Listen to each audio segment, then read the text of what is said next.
Bueno, quiero en primer lugar saludar, vamos a intentar, saludar a las personas que nos ven a través del canal de YouTube todos los domingos, en nuestro programa virtual En Tu Casa. Nosotros emitimos el tema que se dicta aquí el sábado en Cali, en el auditorio del Centro Comercial Unicentro. Lo emitimos al otro día, todos los domingos, que es el tema que ustedes están viendo allá en sus casas. Bueno, muy bien, hoy vamos a tener la segunda parte de un tema que empezamos a tratar la semana pasada, que denominamos la Biblia en la historia. La Biblia en la historia. Quiero hacer una pequeña recapitulación para que nos ubiquemos, las personas que estaban aquí la semana pasada, y para que también se contextualicen quienes no estuvieron la semana pasada. Y vuelvo y les repito, este tema ustedes pueden ver la primera parte en el canal de YouTube del domingo anterior. Está el tema La Biblia en la historia, la primera parte, ¿ok? Bueno, muy bien. Nosotros estuvimos abordando desde el libro de Daniel una historia que parte de un sueño, del sueño que tuvo un rey llamado Nabucodonosor. ¿Estamos ubicados? El sueño que él tuvo es una imagen, creo que lo tenemos por acá en una foto, una imagen que mencionaba 4 grandes reinos a partir de él. Todo eso lo explicamos profundamente la semana pasada, no lo voy a explicar hoy. El primer reino que tenía que ver con la cabeza de oro de esa imagen era el reino de Babilonia, y su rey más importante, que fue quien tuvo el sueño, que se llamaba Nabucodonosor. Posterior al reino de Babilonia vendría un segundo reino, si ustedes recuerdan, el reino de Medo-Persia. Estamos hablando de los grandes imperios que gobernaron el mundo. No estamos hablando únicamente de historias de la Biblia, sino estamos hablando de lo que registra la Biblia, pero que la historia universal lo corrobora. Vino el imperio Medo-Persa. El imperio Medo-Persa, si ustedes recuerdan, que tuvo una particularidad, y es que en primer lugar fueron fuertes los medos, y posteriormente crecieron los persas, que se hicieron más grandes, pero que terminan siendo acuñados en su nombre como Imperio Medo-Persa. ¿Estamos de acuerdo? De acuerdo, ¿cierto? Luego vendría un tercer imperio, correspondiente en esta imagen al vientre y las piernas de bronce, que era el imperio griego, el imperio helénico. En la historia universal también se conoce como el imperio helénico. Cada vez que ustedes oigan el término helenizar o helénico, saben ustedes que se está refiriendo a los griegos, ¿ok? En el sueño de Nabucodonosor, repito, correspondía al tercer reino, el vientre y las piernas de bronce. Pero recordemos que paralelamente Daniel tiene una visión de 4 bestias, ¿lo recuerdan? Sí.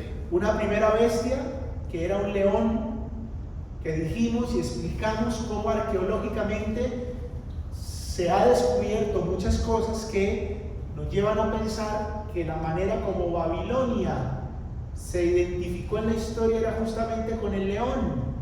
¿Se acuerdan del escudo del fútbol de Irak? ¿Se acuerdan de eso, verdad? Muy bien.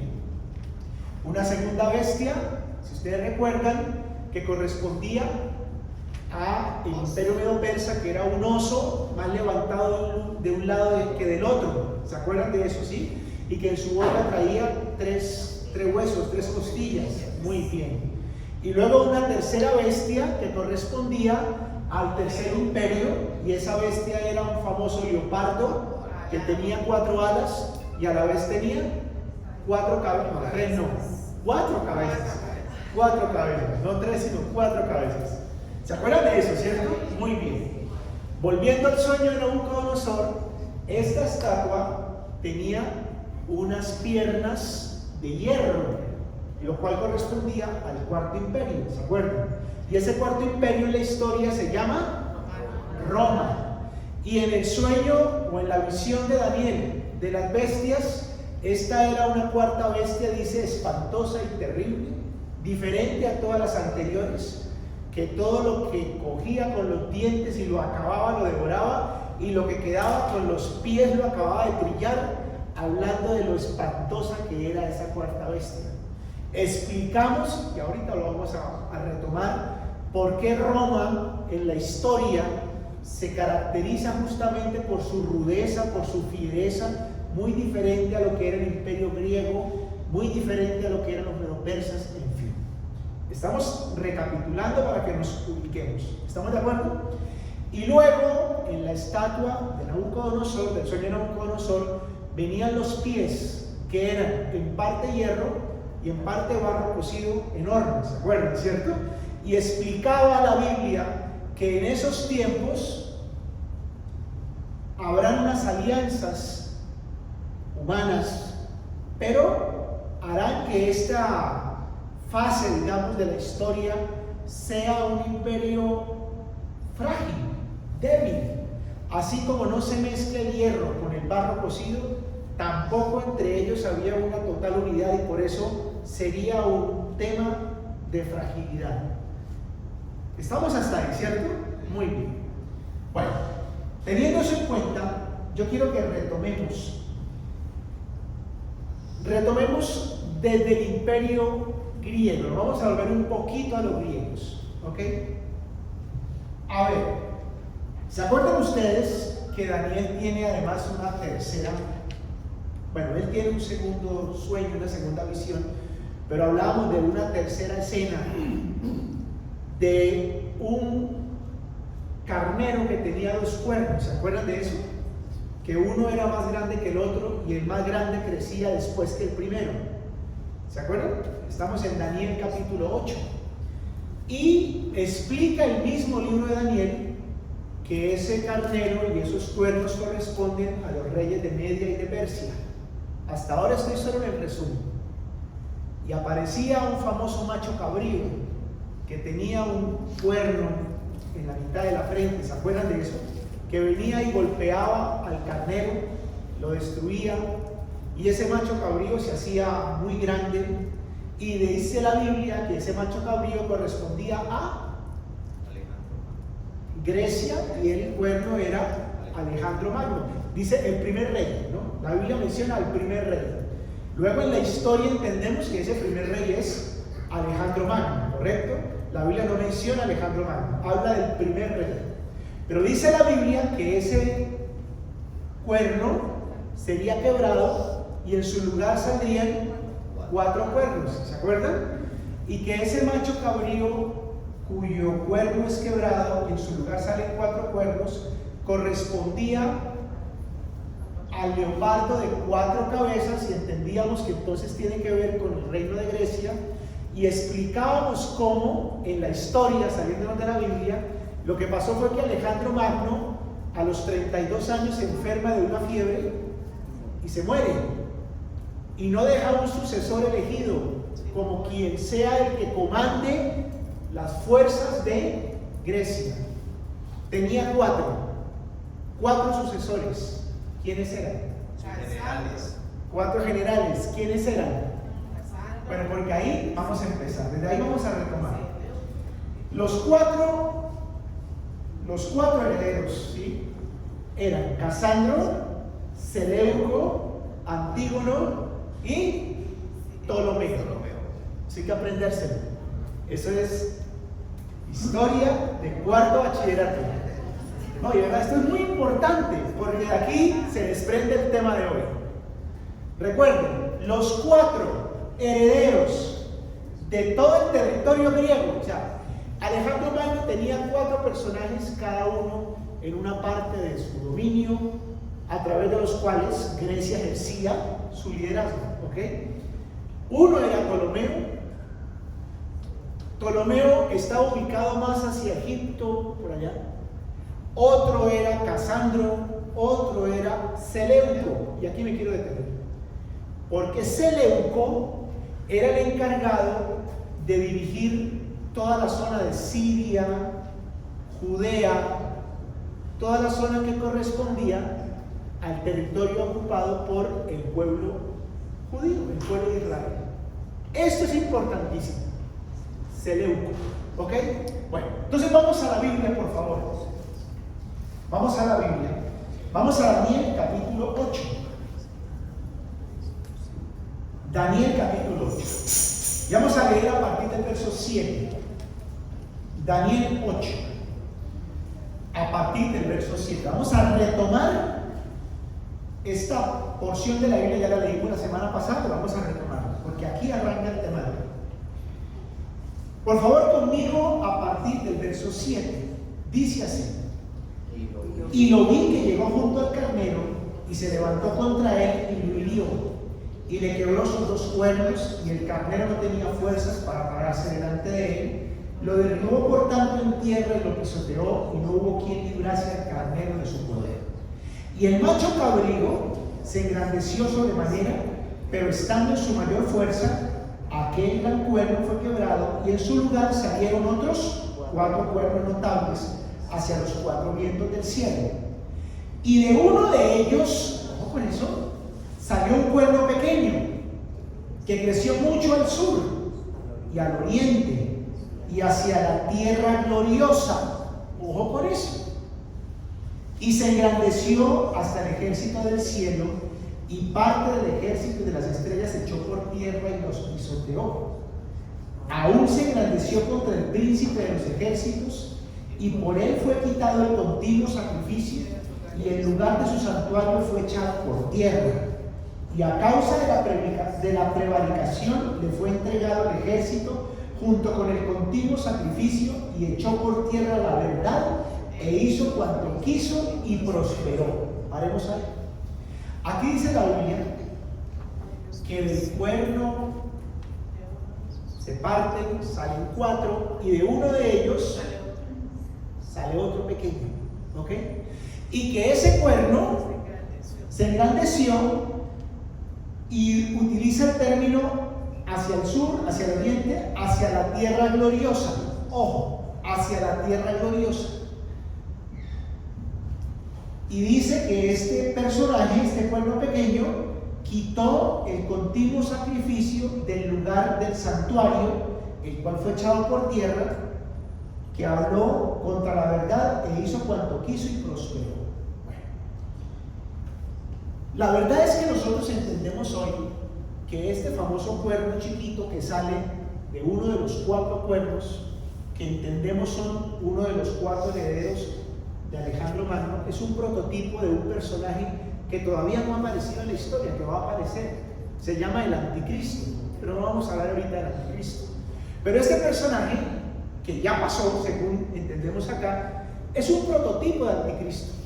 Es decir, alguien que tuvo mucho poder, que según esta profecía va a tener mucho poder, y un poder que va a utilizar contra la tierra gloriosa. Entendemos que contra la tierra de Israel. Aquí estoy como interpretando, ahorita nos vamos a la historia a ver qué nos cuenta la historia, y que va a acabar con el sacrificio que se llevaba a cabo en el santuario. Eso es lo que nos dice hasta ahora lo que hemos leído. Sacámonos de la Biblia y vamos a la historia. Resulta que la historia es apasionante, como les decía yo la semana pasada. Resulta que Seleuco, uno de los 4 lugartenientes de Alejandro Magno, es el que está dirigiendo las tropas de Grecia en la zona de Siria, la zona de Palestina, la zona de Judea. Bueno, Seleuco muere, viene un sucesor, y con el tiempo se levanta un hijo de él, bisnieto, tataranieto, llamado Seleuco IV. Seleuco IV. Resulta que a Seleuco IV lo matan, y pues su heredero era su hijo, pero había un personaje, hermano de Seleuco IV, que habían desterrado, lo habían sacado allí por buena gente. Estoy en la historia, y yo no estoy en la Biblia. Este personaje se llamaba Antíoco Epifanes. Con ese nombre ya uno dice, oh, bueno, no puede ser. Antíoco Epifanes. Cuando Antíoco Epifanes sabe que su hermano Seleuco IV muere, el tipo vuelve. Mata al sobrino, o sea, al hijo de Seleuco IV, y empieza a gobernar lo que los seleucidas tenían bajo su dominio, que es la tierra desde Siria, Judea, el Líbano, lo que corresponde a ese territorio, que por supuesto era el territorio que ocupaba Israel. ¿Y qué hace Antíoco Epifanes? Antíoco Epifanes dice: lo primero que voy a hacer es tomar a Jerusalén, me voy para el templo. Resulta que en el templo se seguía haciendo el sacrificio. Los griegos nunca quitaron a los judíos el hacer el sacrificio en el templo que había, recuerden ustedes, construido inicialmente Salomón, ¿sí? Y que ahora había sido ya después reconstruido por Nehemías, por Esdras y Zorobabel. Había un sacerdote judío encargado de la administración del templo, y ese sacerdote llamado Onésimo III viene a Antíoco Epifanes y lo mata, y dice: se acabó aquí esta guachafita, y de aquí en adelante el templo es dedicado al dios Júpiter. E hizo algo que para los judíos era abominable, para decir: aquí mando yo y desde aquí en adelante se va a hacer lo que yo diga. Sacrificó en el lugar donde se sacrificaba el cordero en el templo, sacrificó un marrano, que para los judíos es un animal inmundo. Entonces él fue y llevó un marrano y lo sacrificó allí. Eso dice la historia, no la Biblia. Pero cuando yo voy a la Biblia y leo lo que acabamos de leer, que ese cuerno pequeño creció hacia la tierra gloriosa, se engrandeció hasta el ejército del cielo, echó por tierra, se engrandeció contra el príncipe de los ejércitos, fue quitado el continuo sacrificio y el lugar de su santuario fue echado por tierra. Yo entiendo ahora lo que aquí la Biblia me quiere decir, y que la historia empieza a corroborarme. Y aquí vuelvo a decir algo que mencioné mucho la vez pasada y hoy lo voy a volver a decir muchas veces. La Biblia, por supuesto que tiene que ser leída con fe, pero claro, es el primer elemento, la fe. Pero la Biblia no puede ser leída con misticismo. La Biblia tiene que ser leída desde la ciencia, desde la historia, desde la arqueología, desde lo que nos permite la documentación científica entender que la Biblia no habla sandeces, ni habla bobadas, ni habla historietas. La Biblia habla cosas absolutamente certeras. Pues bien, esto sucedió más o menos en el año 168 a.C. Es cuando Antíoco Epifanes profana el templo de Jerusalén. Quiero parar ahí porque quiero hablarles de un periodo que no está registrado en la Biblia, pero que es importantísimo que lo entendamos. Se llama el periodo intertestamentario. ¿Qué significa el periodo intertestamentario? Es el periodo que existe entre el Antiguo Testamento y el Nuevo Testamento, de lo cual la Biblia hace silencio aproximadamente en 200 años de historia. O sea, la Biblia no nos menciona qué pasó en esos 200 años. Los últimos libros del Antiguo Testamento, estamos hablando del libro de Malaquías, que es correspondiente en el tiempo con el profeta Zacarías. Ahí se acaba el Antiguo Testamento. Y luego usted va a la Biblia, pasa una hoja, que es una hoja nomás, y empieza el Evangelio de San Mateo, correcto, el Nuevo Testamento. Pero en términos de tiempo, de una hoja a la otra, hay 200 años que la Biblia no nos dice nada. Pero no porque no nos diga nada, nos deja, porque la verdad es que la Biblia nos da certeza de lo que pasó, porque la historia corrobora de acuerdo a lo que vamos a estudiar a continuación. En ese periodo intertestamentario surgen unos grupos de los cuales quiero hablarles cosas muy, muy concretas. El primero de ellos, al que me voy a referir, se llaman los macabeos. Vamos a ver quiénes son los macabeos y por qué los traigo a memoria. A propósito, hay unos libros que no están registrados en la Biblia deuterocanónica, conocidos como los libros apócrifos, es decir, unos libros que están escritos que la Biblia, por ejemplo, la Nácar Colunga, que es una Biblia utilizada más por la Iglesia Católica, los contiene. Pero los estudiosos de la Biblia entienden que son libros cuya inspiración no es 100% comprobable como inspiración del Espíritu Santo, y por eso no los toman como el canon bíblico, sino los tienen como unos libros aparte. Y entre esos libros hay dos que se llaman Primero y Segundo de Macabeos. Son libros que históricamente son muy importantes porque registran mucha historia, aunque no están incluidos dentro del canon bíblico, ¿ok? Pero ¿de dónde vienen los famosos macabeos? ¿Quiénes eran los macabeos? ¿Y por qué es que los traigo a colación?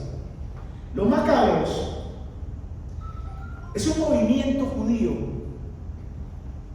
político, militar, que nació con un primer objetivo, y fue sacar de Israel a Antíoco Epifanes. Ahí surgen los macabeos. O sea, judíos que no estaban de acuerdo con lo que este miserable estaba haciendo, que les profanó el templo, que fue y les sacrificó un marrano. Dicen, no, a este tipo hay que sacarlo, a este tipo hay que hacerle golpe de estado. Y entonces arman un movimiento político, militar, durísimo. Dicen, vamos a destronar a Antíoco Epifanes. Y lo logran.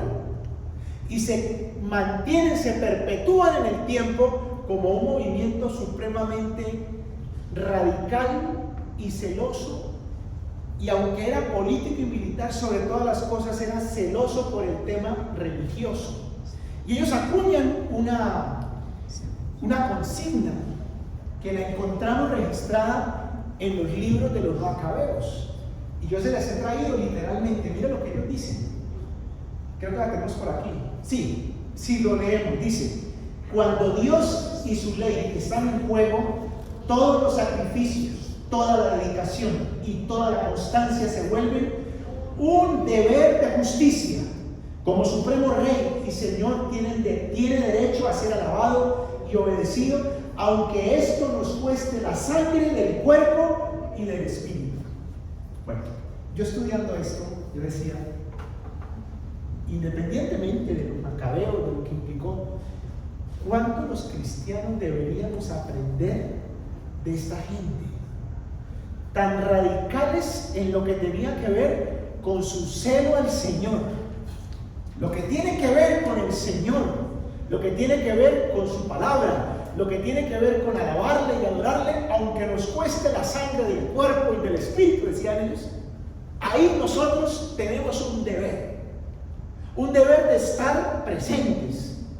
Eso lo aprendemos de los macabeos. Y vuelvo y repito, aunque la Biblia no nos habla de este hecho, sí nos habla de Antíoco Epifanes, y si no, pues no nos habla de Antíoco Epifanes, nos habla del pueblo pequeño, que en la historia se registra el personaje Antíoco Epifanes, y entendemos que los macabeos surgen con el propósito de destronar a este personaje y toda la influencia nociva que estaba ocasionando contra el pueblo y contra el templo de Jerusalén. ¿Estamos hasta ahí? Muy bien. Pero hay otro grupo importantísimo que tenemos que conocerlo.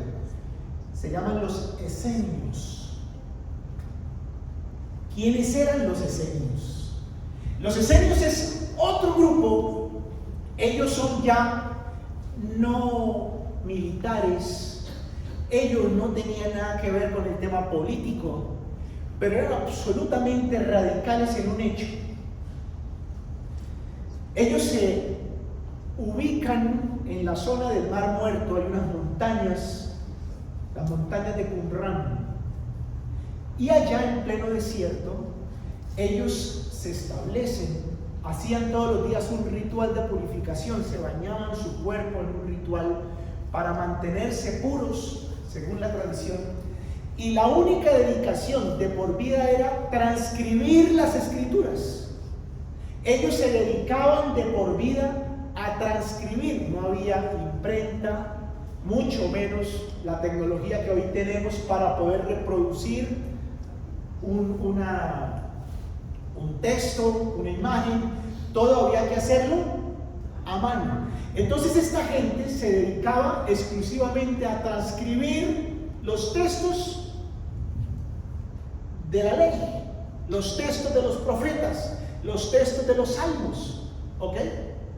¿Y por qué traemos a colación los esenios?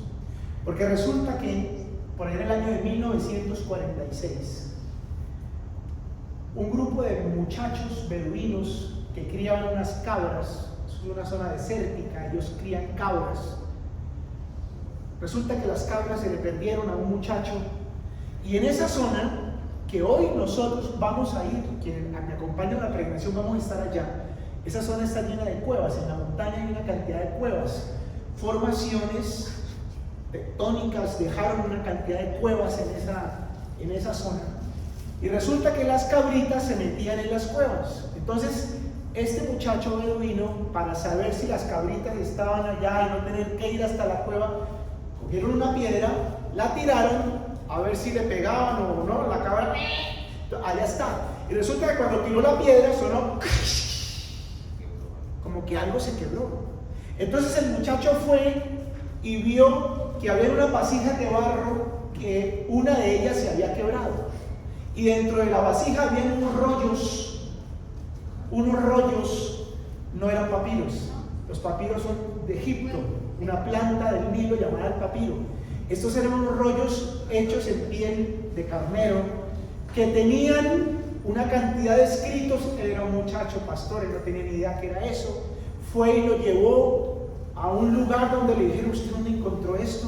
Y él lo llevó, y entonces le dijeron: no, esto es una cosa antiquísima. Pues esos son los famosos rollos del Mar Muerto. Los rollos del Mar Muerto fueron escritos, hechos por los esenios, que datan desde el año 250 a.C.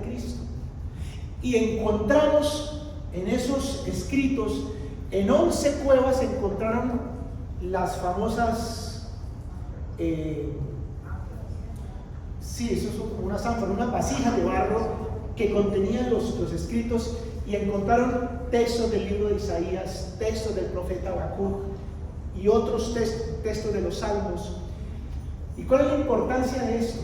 Resulta que hasta ese momento la Biblia más antigua, el texto bíblico más antiguo que existía, databa del siglo IV después de Cristo. O sea, a ver, vamos a tratar de ubicarnos en la historia. Siglo IV después de Cristo era el texto más antiguo que se conocía hasta ese momento. Y de repente se encuentra un texto escrito a mano del año 250 antes de Cristo. O sea, estamos hablando de ¿cuántos años de diferencia más o menos? Como 600 años de diferencia. Y resulta que cuando fueron a comparar el escrito que se tenía del siglo IV después de Cristo con los escritos de 250 años antes de Cristo, se nos cuenta que la autenticidad es casi perfecta. O sea, que no había diferencia entre un texto y el otro. Y entonces eso sirvió para entender que la Biblia que nosotros leemos hoy es una Biblia que tiene un grado de confiabilidad supremamente grande. Porque cualquiera diría: no, pues con el paso de los años eso se ha tergiversado, eso ya no es lo mismo, lo que escribieron por allá y lo que leemos ahora, eso no es lo mismo. Pues resulta que no. Y lo entendemos con base en la arqueología, lo entendemos con base en la historia, no lo entendemos simplemente con base en la fe. No crea que eso es así, no. Aquí no es crea que eso es así. Aquí es, puedo creer que es así porque la ciencia me dice que evidentemente es así.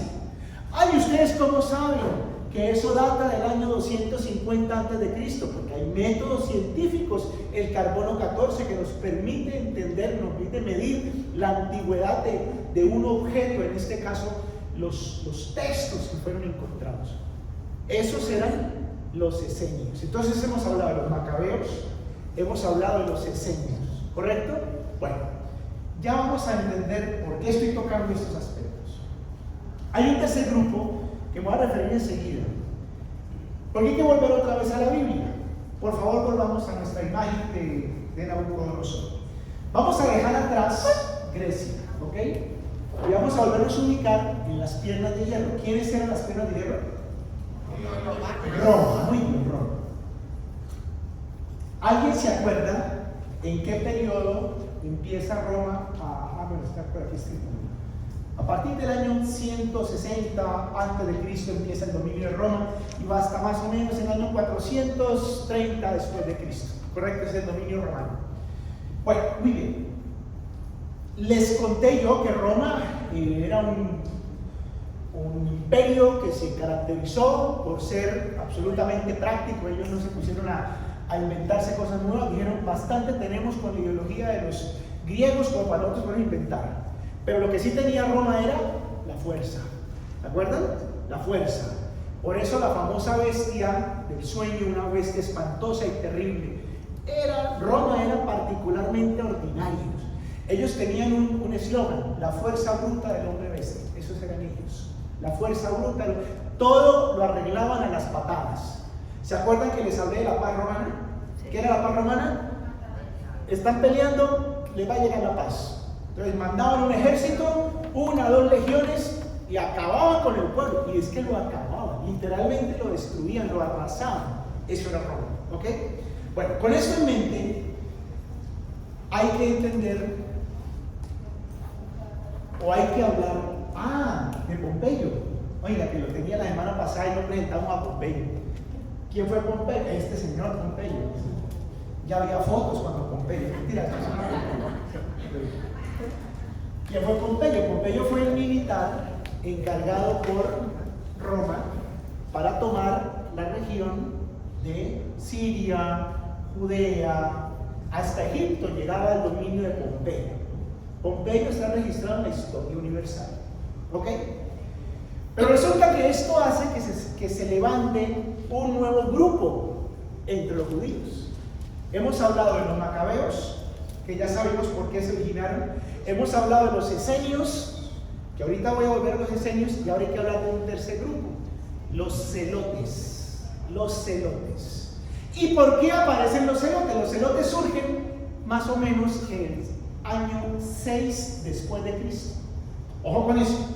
Año 6 después de Cristo. O sea que Cristo tenía más o menos 6 años cuando surge un movimiento armado. Estos eran militares, estos eran malos, estos eran los celotes. ¿Y los celotes por qué surgen? Porque dicen no, nosotros tenemos que liberarnos del yugo romano. O sea, no puede ser. O sea, venimos del yugo de los griegos, ¿sí? Los macabeos lograron sacar de aquí a Antíoco Epifanes. Claro, ¿no? No fueron los macabeos los que derrotaron el imperio griego, eso está claro, ¿ok? Ellos trabajaron en su tierra, en Israel, digámoslo así, que en ese momento se llamaba Israel, eso era el territorio judeo. Pero ahora el imperio dominante era Roma. Entonces se levantan los personajes y dicen no, vamos a acabar con Roma, y se da lugar al nacimiento de los celotes. A propósito, alguien me preguntaba en estos días, ¿de ahí viene la palabra celos? Sí. La palabra celo viene de la actitud de los celotes, personajes que también, como los macabeos, dijeron: con celo vamos a defender nuestra patria y vamos a sacar de aquí a Roma. Pero esa era la pelea de un tigre con un burro amarrado. Roma era Roma. Roma era impresionante, Roma era una cosa aterradora. Los celotes eran un grupo mercenario. Y aquí entra a jugar otra palabrita de la que yo hablé hace como unos 2 meses. Porque resulta que entre los celotes estaban unos personajes oriundos de una población llamada Sicar,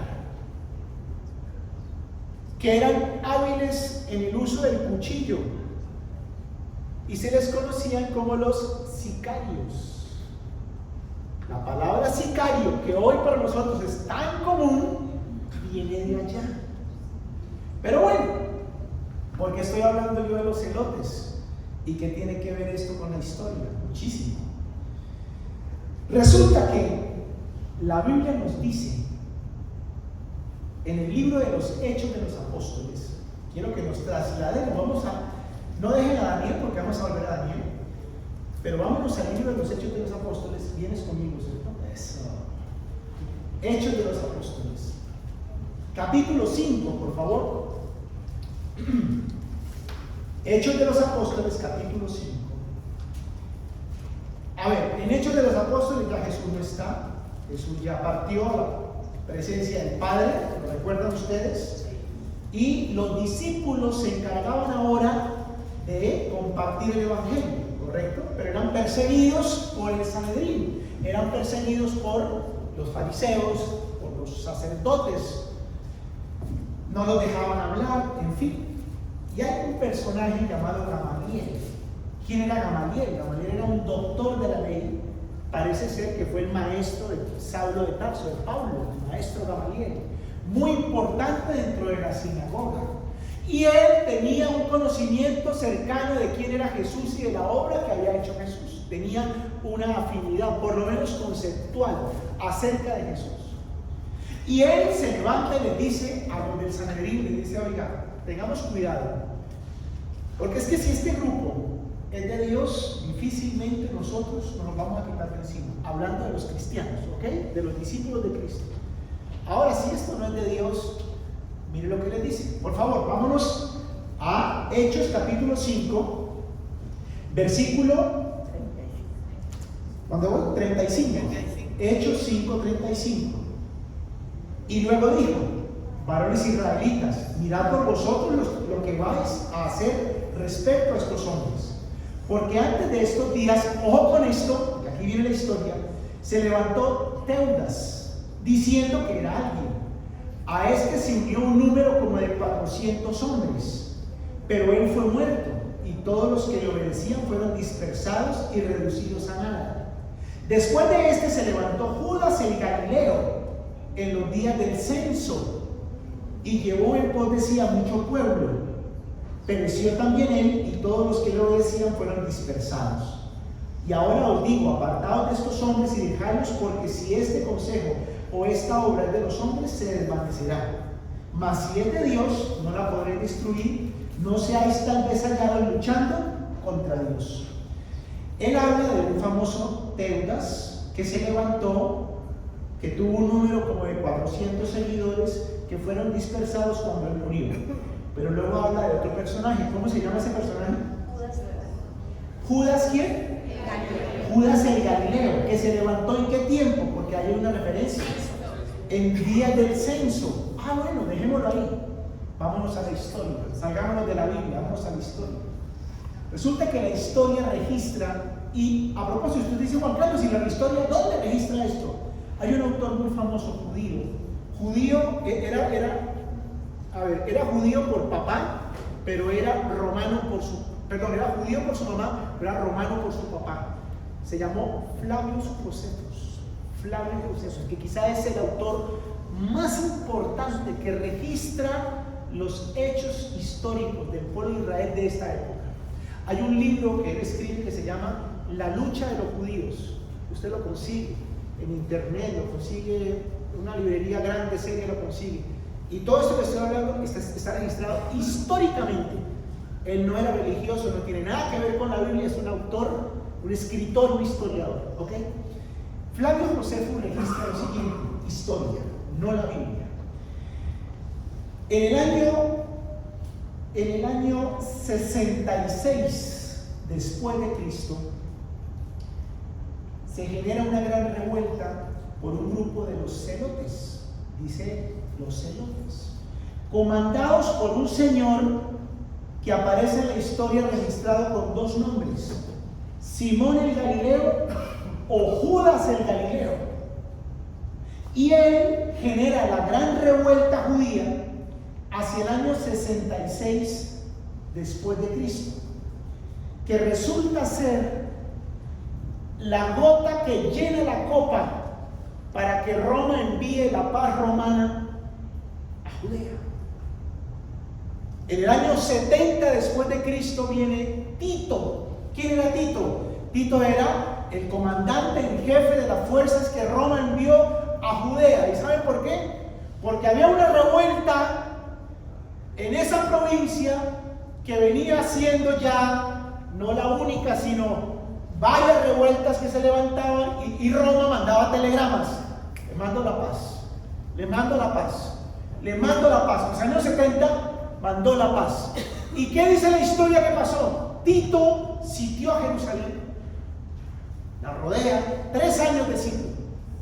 Finalmente incendia Jerusalén, destruye el templo de Jerusalén, y lo destruye es literalmente, lo destruyó.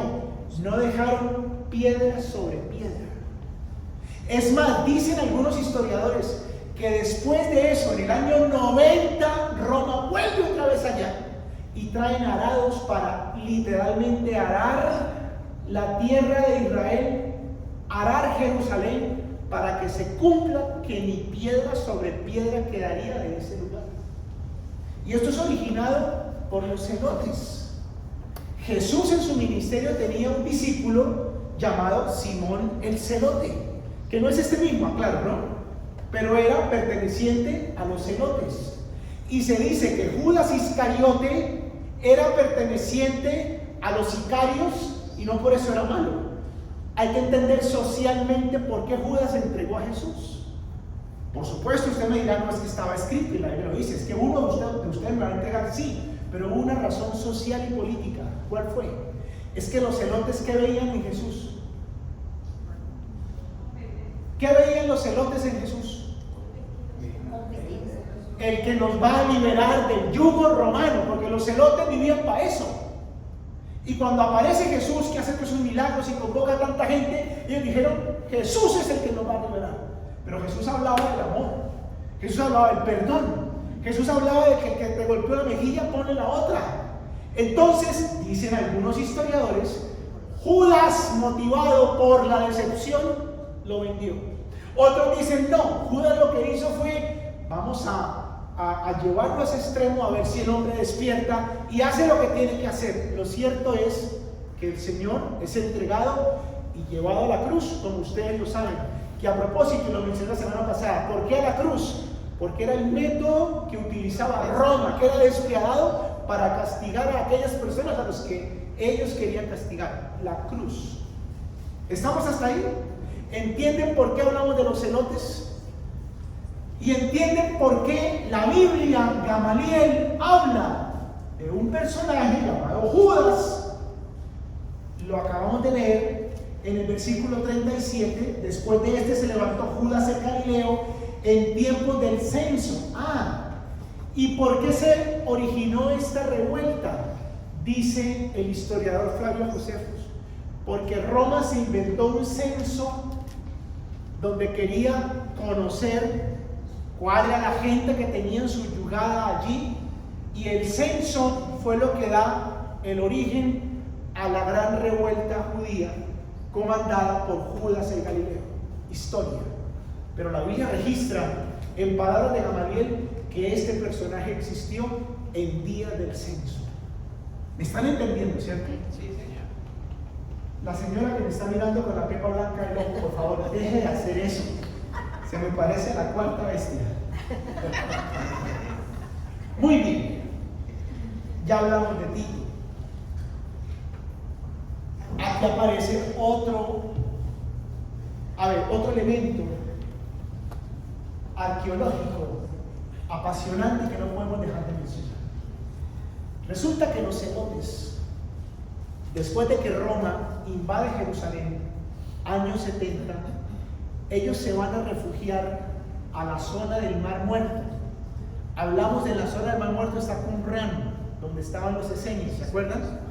Pero resulta que en la zona del Mar Muerto hay una elevación de tierra que en su parte superior es una meseta.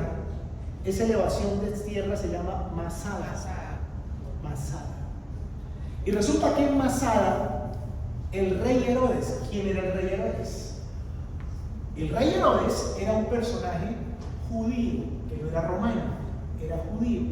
Los romanos, al igual que los griegos, ellos no cambiaron nada de los griegos. Ellos dejaban que los judíos, miren lo del templo, por eso existía el Sanedrín. El Sanedrín eran los sacerdotes judíos. A ellos no les interesaba que estuvieran allá y que la gente viniera y trajera las ofrendas, los tenía sin cuidado. Y además, para congraciarse con los judíos, les tenía un rey judío que era Herodes. ¿Correcto? Pero Herodes era un personaje maquiavélico, además que era un personaje prepotente, pero además de eso era una persona muy brillante desde el punto de vista de la... A ver, él era como un diseñador, era un gran arquitecto. Él fue el que diseñó la remodelación del templo de Jerusalén. Dijo, Jerusalén tiene que tener un templo muy bonito, y lo refaccionó, le cambió el color, la fachada, lo puso hermoso. Pero asimismo construyó una ciudad llamada Cesarea Marítima. Allá vamos a estar cuando me acompañe a la peregrinación. Pero también construyó una fortaleza en Masada y abasteció Masada. Masada está en medio del desierto, pero en Masada había unos estanques de agua que él se encargó de llenar con un novedoso acueducto. En medio del desierto traía agua, lluvia. Cuando llovía en la época de lluvias en Jerusalén, él canalizó e hizo subir el agua por unos canales, un mecanismo hidráulico, hasta la cima de Masada. En Masada no faltaba agua. Llenó Masada de almacenes para comida. Allá hay un sauna. Inventó un sauna. En lo que hoy conocemos como el baño sauna, él tenía un sauna. Y él estaba preparando eso porque él temía que algún día o los romanos o los judíos lo iban a matar. Entonces dijo, yo voy a construir Masada para irme a refugiar allá y que no me falte nada. Dice la historia que él nunca llegó a ocupar Masada. Pero los celotes dijeron, huyendo de Roma, que acababa de destruir Jerusalén, vámonos a esconder en Masada. Y se fueron a Masada y se quedaron allá, se metieron en Masada, hicieron una fortaleza de ese lugar inexpugnable. Entonces viene el ejército de Roma. Se dice que 8 campamentos alrededor de Masada, tratando de tomar Masada. Construyen un terraplén, construyen una rampa, y para construir la rampa, al poder llegar desde la base del desierto hasta la cima, 400 metros de altitud. El Mar Muerto está menos 400 metros, bueno, 400 metros bajo el nivel del mar. Y la cima de Masada está 0 metros, está al nivel del mar. 400 metros, tuvieron que construir un terraplén. Pusieron a judíos a construir el terraplén para que los que estaban en Masada no les tiraran piedras ni aceite caliente, porque eran sus hermanos. Y así lograron subir carros y ejército y conquistar finalmente la fortaleza de Masada. Solo que los que estaban allá arriba, celotes, radicales, celosos, dijeron, nosotros no nos vamos a dejar conquistar por ellos, no vamos a ser esclavos de ellos. Y entonces decidieron que los líderes de las familias, se calculan que eran 8 familias, mataron a todos los miembros de su familia. O sea, cada líder mató a los miembros de su familia. Quedaron los 8, y entre los 8 designaron a uno que se encargaría de matar a los 8, bueno, a los 7, y él solo quedaría para suicidarse. La ley judía prohíbe el suicidio, pero este hombre, el único que se suicidó, lo hizo diciendo, Masada no caerá, nosotros no nos vamos a entregar en manos de Roma. Eso lo cuenta Flavio Josefo. El personaje que dirigía ese grupo se llamaba Eleazar ben Yair. Eleazar ben Yair. Y es el que comanda toda esta revuelta, y ahí se acaba la historia de los celotes y se acaba la historia de la conquista de Roma a Jerusalén. ¿Estamos hasta aquí? Todo eso está sucediendo mientras Jesús, devolvámonos un poquito a Jesús. Si ustedes me acompañan, por favor, vamos a dar vuelta aquí.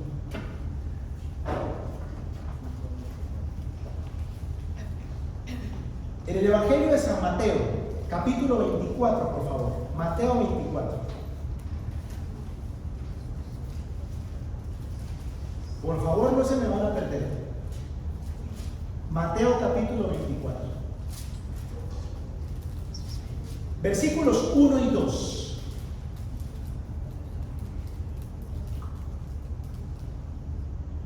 ¿Cómo leemos? Cuando Jesús salió del templo y se iba, se acercaron sus discípulos para mostrarle los beneficios del templo. Respondiendo él les dijo: ¿veis todo esto? De cierto os digo que no quedará aquí piedra sobre piedra que no sea derribada. ¿A qué se estaba refiriendo Jesús? A lo que yo acabo de relatarles en la historia, que sucedería más o menos 40 años después. Estamos hablando que Jesús dijo esto haciendo su ministerio más o menos en el año 30, 33 después de Cristo, y en el año 70 Tito destruye Jerusalén, y el templo de Jerusalén literalmente no queda piedra sobre piedra que no sea derribada. La Biblia lo anunció y asimismo la historia lo corrobora. Y antes de dejar Roma, quiero que analicemos otro hecho contundente de la historia. Vámonos a Lucas, por favor. Evangelio de San Lucas. Julito, vamos bien, ¿no? No me voy a dormir, hermano. Lucas 23. Lucas capítulo 23.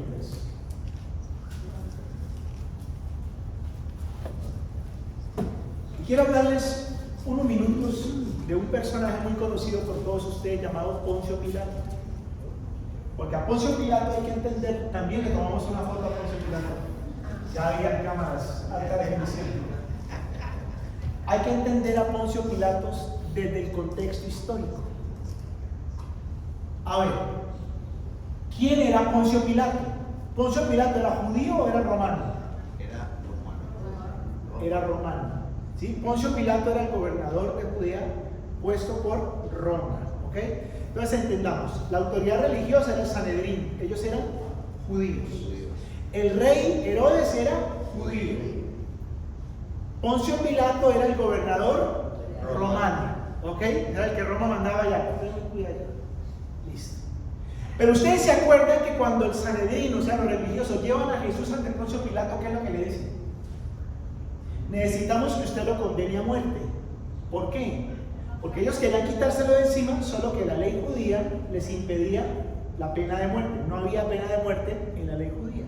Entonces, quien lo podía ordenar era Roma. Entonces le dicen a Poncio Pilato: necesitamos que usted lo mande matar. ¿Correcto?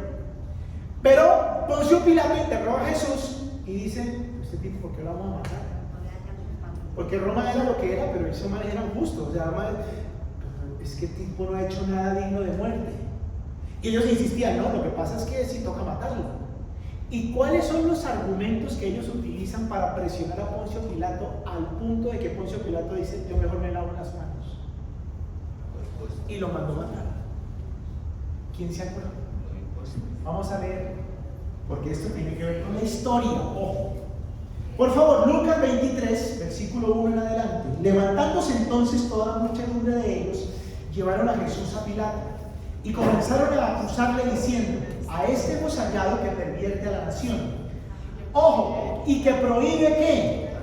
Dar tributo a César. Ah, los impuestos, lo que dijo Gerardo, claro. Porque para Roma, ¿qué era importante? Que les pagaran los impuestos. Que tengan su religión y que tengan su templo, nos tienen sin cuidado, pero nos pagan los impuestos, ¿correcto? Pero además de eso, diciendo que él mismo es el Cristo, coma, ¿qué más? Ah, y esto sí ya era más grave incluso que pagar los impuestos. ¿Por qué? Porque es que este señor se está haciendo rey. ¿Rey de qué? Del Imperio Romano. Claro, porque para ellos no era el rey del mundo, no le interesaba. El rey de mi corazón, no, menos. Para ellos era el rey de qué? El rey del imperio. O sea, es que este tipo se está haciendo rey. Entonces, lo que utilizan los religiosos, que no eran ningunos bobos, personas que entendían los impuestos y que este tipo se quiere hacer rey. Y eso sí era grave. ¿Ok? Entonces, le dicen a A Poncio Pilato es que el tipo se está haciendo rey. Entonces Poncio Pilato viene y le interroga, ¿usted es rey? ¿Y qué fue la respuesta de Jesús? Tú lo has dicho. O sea, Jesús no decía nada.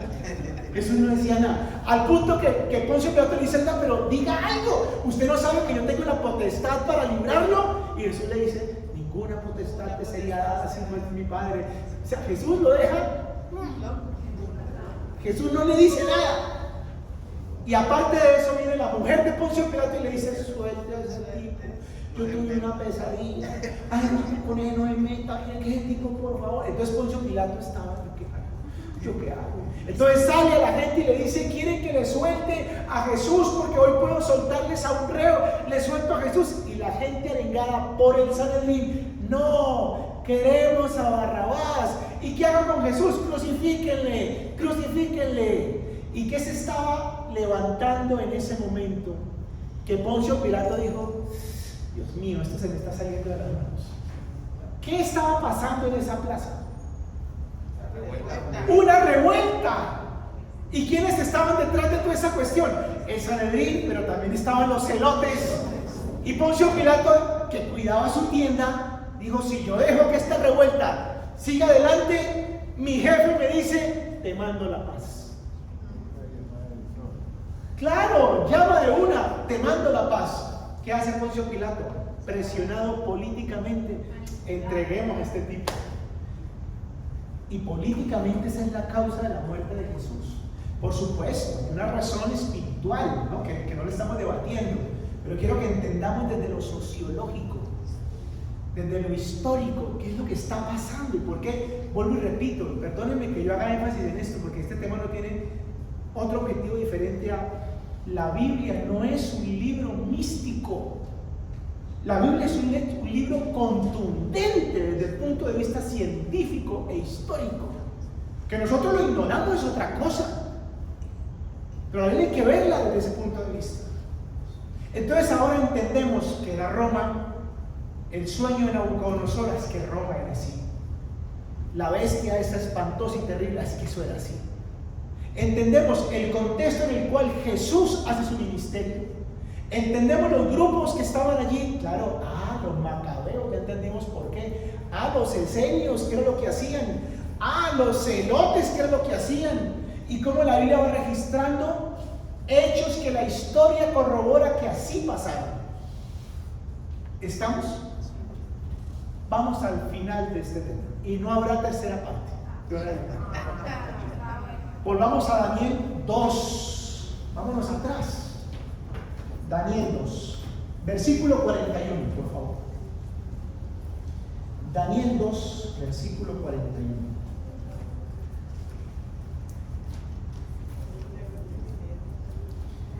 ¿Lo tienes o no lo tienes? Del 41 al 43. Se lo no. Daniel 2 del 41 al 43. Por favor, lo leemos todos.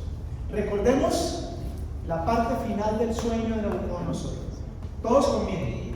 Y lo que viste de los pies y los dedos, en parte de barro cocido de alfarero, y en parte de hierro, será un reino dividido, mas habrá en él algo de la fuerza del hierro, así como viste el hierro mezclado con barro cocido. Dijimos la semana pasada, ¿en qué periodo de la historia estamos nosotros?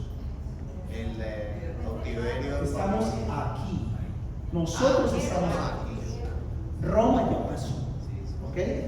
Roma terminó su imperio año 450 después de Cristo, más o menos. A partir de Roma, en la historia no se registra otro imperio con las características, la fuerza, el poderío de los imperios anteriormente narrados. ¿Ok? ¿Qué se registra en la historia? Influencias de potencias mundiales que en la historia han ejercido un liderazgo político, militar, económico, ¿ok? Pero ninguno de ellos se puede comparar con Roma, con los medo-persas, con Babilonia, con Grecia, con Egipto, con los asirios, ninguno de ellos. Estamos en un periodo, a partir de ese momento, en el cual las fuerzas son fuerzas divididas. Alianzas humanas. Alianzas humanas. Estados Unidos, la Unión Soviética, China, claro, manejan, pero en parte fuerza y en parte débiles, porque las alianzas son políticas, económicas, religiosas. ¿Estamos hasta ahí? Nosotros estamos en este periodo. Y aquí, por favor, mucha atención. Con esto vamos a terminar. Aquí mucha atención. Resulta que Jesús, en el Evangelio de San Mateo, volvamos a San Mateo. Mateo capítulo 24. Mateo 24.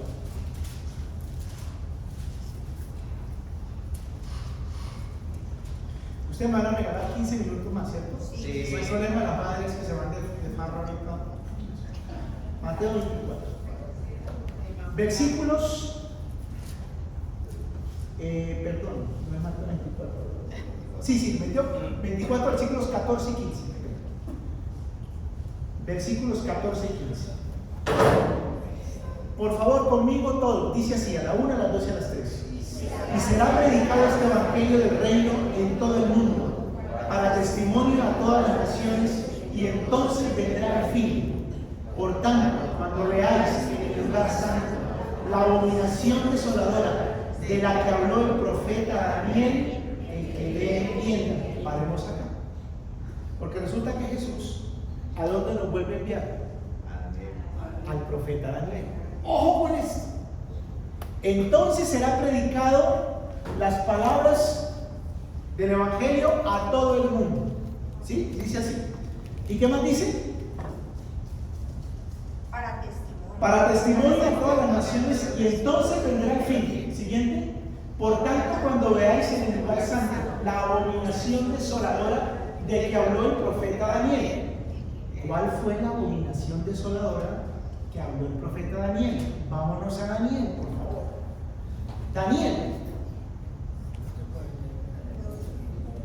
Daniel 2, primero que todo, Daniel 2, vamos a leer desde el 41, Daniel 2,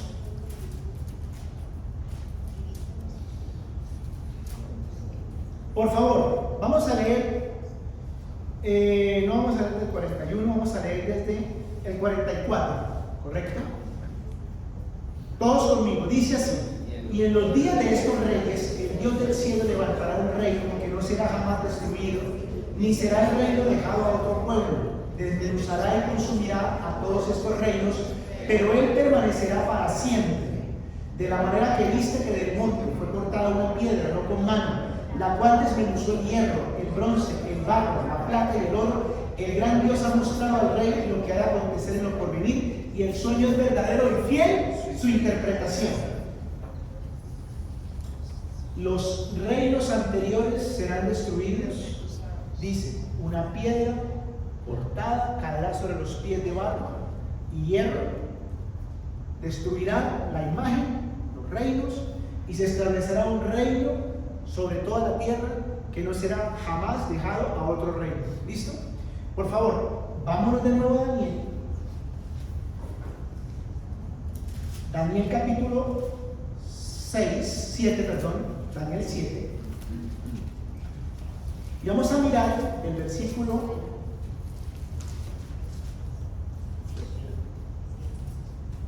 7.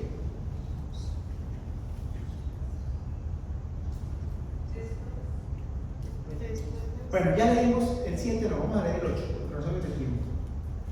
Estamos hablando de la cuarta bestia, ¿correcto? Espantoso y terrible, que dijimos es Roma, ¿ok? Miremos el versículo 8. Bueno, perdón, me toca leer la parte final del 7, si no entendemos el 8. Dice, y era muy diferente de todas las bestias, y vi antes de ella, y tenía 10 cuernos. Luego dice el 8. Mientras yo contemplaba los cuernos, he aquí que otro cuerno pequeño salía entre ellos, y delante de él fueron arrancados 3 cuernos de los primeros, y aquí que este cuerno tenía ojos como de hombre y una boca que hablaba grandes cosas. Pregunta, ¿este es el mismo cuerno del que hablamos al principio? ¿Este es el mismo cuerno? El primero fue de los 4 cuernos. Y dijimos, eso es Grecia, Antíoco Epifanes, un prototipo del anticristo. Ahora estamos en Roma, como una bestia espantosa y terrible que tenía 10 cuernos.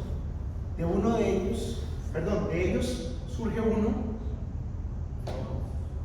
que rompe 3, y ese uno hablaba grandes cosas contra el pueblo de Dios. ¿Ok? Bueno, entonces llegamos ahora sí a un personaje que no ha sucedido en la historia.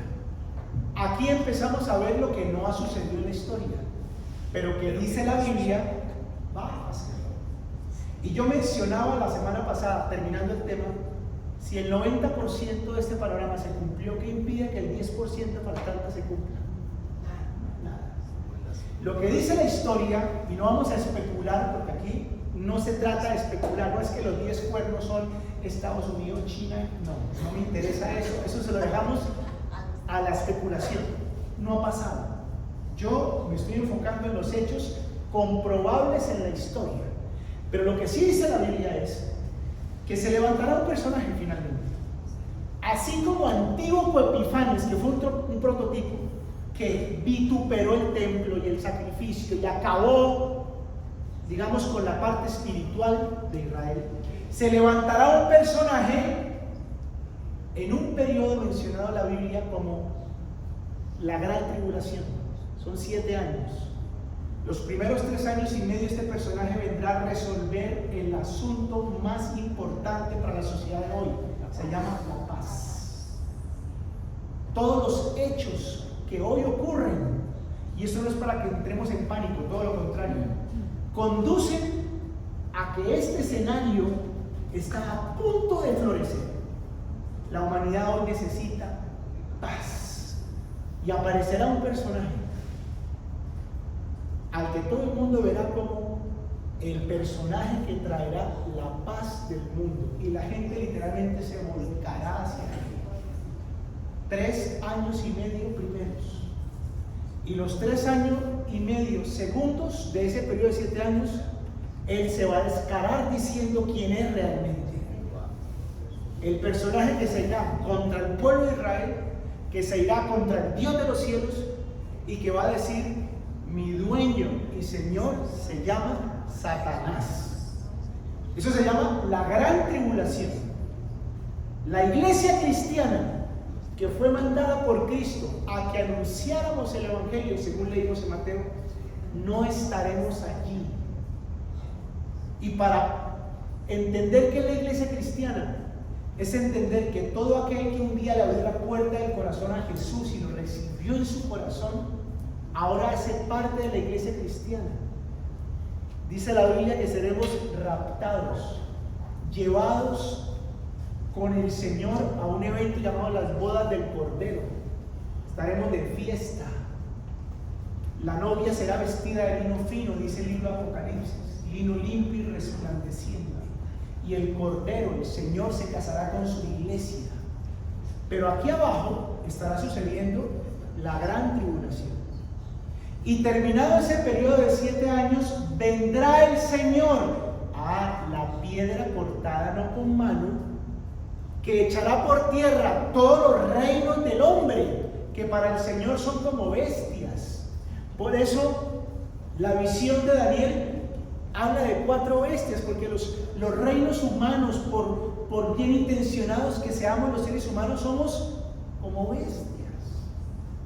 Esos reinos serán echados a tierra y se establecerá por fin el reino que todos anhelamos que exista, donde Jesús será el rey. Ese reino se establecerá, querámoslo o no, en Jerusalén, en el lugar donde un día Abraham fue a sacrificar a su hijo Isaac en el monte Moriah, donde luego Salomón construye su templo, y donde hoy estamos aguardando que Jesús vuelva para establecer su reino allí. ¿Qué tenemos que hacer mientras tanto nosotros? Y con esto de verdad termino mi tema, porque todo esto carecería de sentido si solamente lo habláramos desde lo intelectual. Jesús dijo: vayan y anuncien mi palabra. Y quiero terminar con un pasaje del que nosotros generalmente solo leemos un versículo, pero no entendemos los dos versículos anteriores. Hechos 1, 6, 7 y 8, por favor. Hechos 1, 6, 7 y 8. Los discípulos, Jesús va a ascender al cielo, y los discípulos que están en un contexto histórico y social, Jesús se va, nos deja con este chicharrón, Roma sigue aquí dominándonos, y entonces, los discípulos le hacen una pregunta a Jesús, y la pregunta extrañamente no es: Jesús, y nosotros también iremos contigo al cielo. No, la pregunta, ¿saben cuál es? Señor, ¿restaurarás el reino de Israel en este tiempo? Como que dice, no se vaya y, a ver, o sea, ¿cuándo sacamos a los romanos? ¿Restaurarás el reino de Israel en este tiempo? Y Jesús le responde: no os toca a vosotros conocer los tiempos y las sazones que el Padre tiene en su sola potestad. En otras palabras, a ustedes eso no les importa, porque es un tema que solo el Padre sabe. ¿Cuándo va a suceder? Pero es que restaurar el reino de Israel es establecer el reino de Cristo en la tierra. Y entonces seguidamente Jesús les dice lo que a ustedes sí les debe interesar, y empieza con la palabra pero. Recibiréis poder cuando haya venido sobre vosotros el Espíritu Santo, y entonces me seréis testigos en Jerusalén, en Judea, en Samaria y hasta lo último de la tierra. ¿Qué es lo que Jesús les dice? Ocúpense de una sola cosa: ser testigos, anuncien el Evangelio. Para eso les doy mi Espíritu.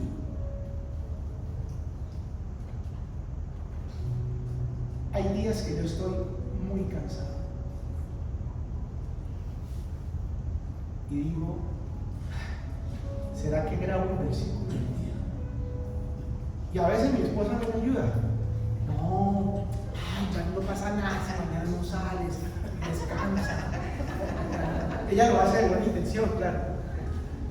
Y yo casi caigo, y digo: no, tengo que hacerlo. Y a veces ni siquiera alcanzo a ir al estudio. Ustedes se han dado cuenta que lo hago desde la sala, es porque no alcanzo a ir, y lo hago. Y generalmente cuando pasa eso, alguien me escribe: no se imagina lo que me ayudó hoy, las palabras que usted dijo.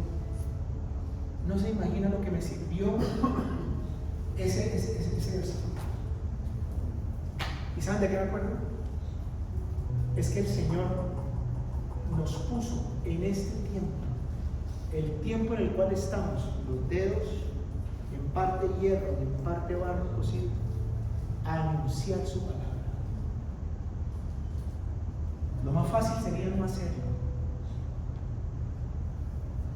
pero decía Jeremías, como si algo me quemara por dentro: tengo que hacerlo. Traté de callarlo y no pude, tengo que hacerlo.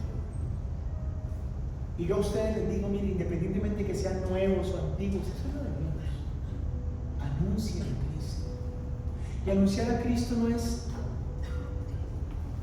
desde la óptica del juicio condenatorio a la gente. Jesús nos enseñó: yo no vine a perder a la gente, vine a ganarla, vine a salvarla.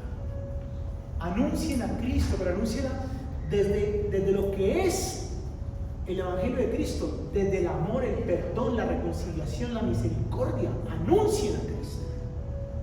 Cada vez que usted le cuenta a alguien, cada vez que usted le dice a alguien acerca del amor de Cristo, usted está haciendo lo que Jesús nos puso a hacer y para lo cual nos dio su Espíritu. Sí, el Espíritu Santo, claro, a través del Espíritu Santo se liberan endemoniados, a través del Espíritu, sí, pero eso carecería de sentido si no anunciamos a Cristo. La función más importante que cumple el Espíritu Santo es testificar de Cristo a través de nosotros, pero no lo hace si nosotros no le damos permiso, si nosotros nos ponemos en sus manos para anunciarlo. Aquí seguiremos. No es necesario que seas perfecto para anunciar a Cristo. No, yo no hablo de Cristo porque es que yo tan pecador. Pecadores somos todos. Solo Cristo no es pecador. No, pecadores somos todos. Anuncien a Cristo. Anunciemos a Cristo. Y mientras Dios nos dé la vida, como los cenotes, me es impuesto un deber